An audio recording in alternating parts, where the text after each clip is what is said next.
Subscribe करें channel को और घंटी को भी दबा दें। कहानी शुरू करते हैं। ललन के बोलते ही उसके पहलवान आदमी उस शख्स के सामने दौड़ कर जाता है और कुछ दूर में घेर कर खड़े हो जाता है।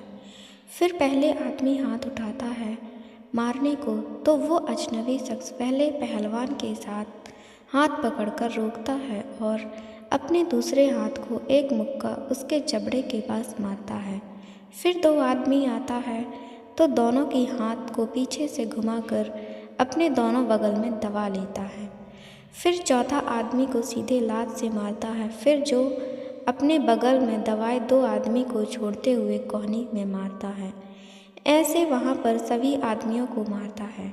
ललन के सभी आदमी थक जाते हैं। फिर ललन आता है और हाथ उठाने लगता है।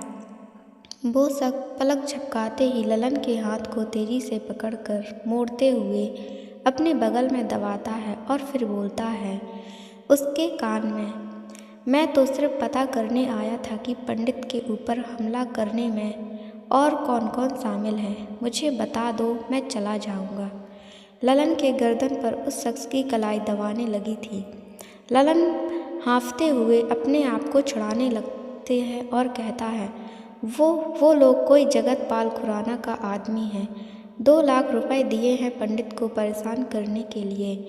एडवांस में काम होने पर 3 लाख पैसे देने को बोली है। ललन के आदमियों ने डर से बैठे थे और अपने गुरु को उस शख्स के हाथ में मसलते देखकर उनके मुंह खोलकर वो शख्स के व्यंग्यात्मक मुस्कान देख रहा था। अच्छा, फिर ललन को छोड़ देता है। फिर वो आगे बोला, यही तो सुनने आया था। फिर वो अपने हाथ झड़ाते हुए, वेल्डन करो और ज़ोर शोर से परेशान करो पंडित जी को। वो रस्सी के पास गया है, अब उसे कोट से टंगा दो और अपनी कोट को रस्सी से खींचकर पहनाते हुए जाने लगा।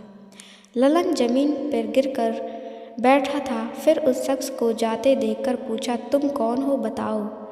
उस शख्स ने जाते हुए बोला, रणविजय रावत, तुम्हारा शुभचिंतक। और वो अपने हाथ में थोड़ी मोच लगकर उंगलियों को एक्सरसाइज करते हुए जा रहा था। वहाँ पर सभी लोग देखते रहते हैं जाते हुए। दूसरी ओर हॉस्पिटल में अच्छा अपने अंकल के साथ भागते हुए हॉस्पिटल जाती है और रिसेप्शनिस्ट से पता करती है कि उसके दादाजी पंडित मनोहर देसाई जी ऑपरेशन थिएटर में हैं। वो दोनों ओटी की तरफ जाते हैं और वहीं जाकर ओटी के पास बैठकर इंतज़ार करते हैं। कुछ देर बाद जब ऑपरेशन थिएटर का दरवाज़ा खुलता है तो डॉक्टर आते हैं और बताते हैं कि कोई गंभीर चोट नहीं है। आज रात तक ही यही ऑब्जर्वेशन रूम में रखेंगे, फिर कल सुबह छुट्टी मिल जाएगी। अच्छा, और उसके अंकल थोड़ी राहत की सांस लेते हैं। फिर 1 घंटे बाद पंडित जी को स्ट्रेचर में लिटाकर वार्ड रूम में ले जाते हैं। अच्छा अपने दादाजी से पूछती है, दादू कैसे हुआ एक्सीडेंट? आपको मैं बता नहीं सकती, मैं कितना परेशान हो गई थी। पंडित मनोहर देसाई अपने बिस्तर पर बैठे थे। उसके सिर पर हाथ में मोच था और आराम से बात करते हैं। अच्छा बेटी, तुम पता है कि तुम बहुत चिंतित होगी। बेटी अब डरने की ज़रूरत नहीं है, मैं ठीक हूँ। फिर अंकल ने कहा, अच्छू जाओ हॉस्पिटल कैंटीन से चाय लेकर आओ। बहुत देर हो गई है, तुम खाई नहीं हो। पंडित जी को भी चाय पिलाओ। पंडित मनोहर देसाई ने मुस्कुराते हुए कहा, हाँ बेटा मैं ठीक हूँ, जाओ चेयर लेकर आओ। अच्छा सिर हिलाकर वहाँ से चली गई। अंकल श्याम बिहारी पंडित मनोहर देसाई के मैनेजर हैं। पंडित जी ने इस सारी विवाद का जड़ जमीन है जहाँ आपको सरकार से पुरस्कार के स्वरूप में दिया है। संगीत यूनिवर्सिटी बनाने के लिए ये बड़े बिजनेसमैन लोग वहाँ होटल बनाना चाहते हैं। ललन यादव वहाँ अपना बड़ा अखाड़ा बनाना चाहता है। कौन कौन आप पर हमले का जिम्मेदार है, किस पर विश्वास करें समझ नहीं आता। वो फिक्र जताते हुए कहा। पंडित जी ने कहा, श्याम तुम अपने एसपी मिश्रा जी को रिपोर्ट कर दिया ना?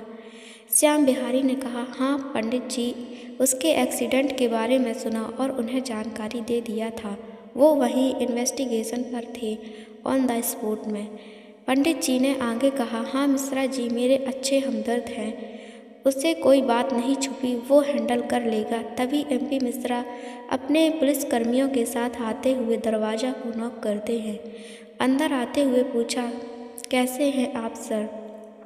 पंडित जी मुस्कुराए और देखते हुए बोला, आओ मिश्रा, मैं ठीक हूँ, जरा सा चोट है, ठीक हो जाएगी, डॉक्टर ने कहा है। आज रात ऑब्जर्वेशन में रखेंगे, कल छुट्टी देंगे। आइए बैठिए।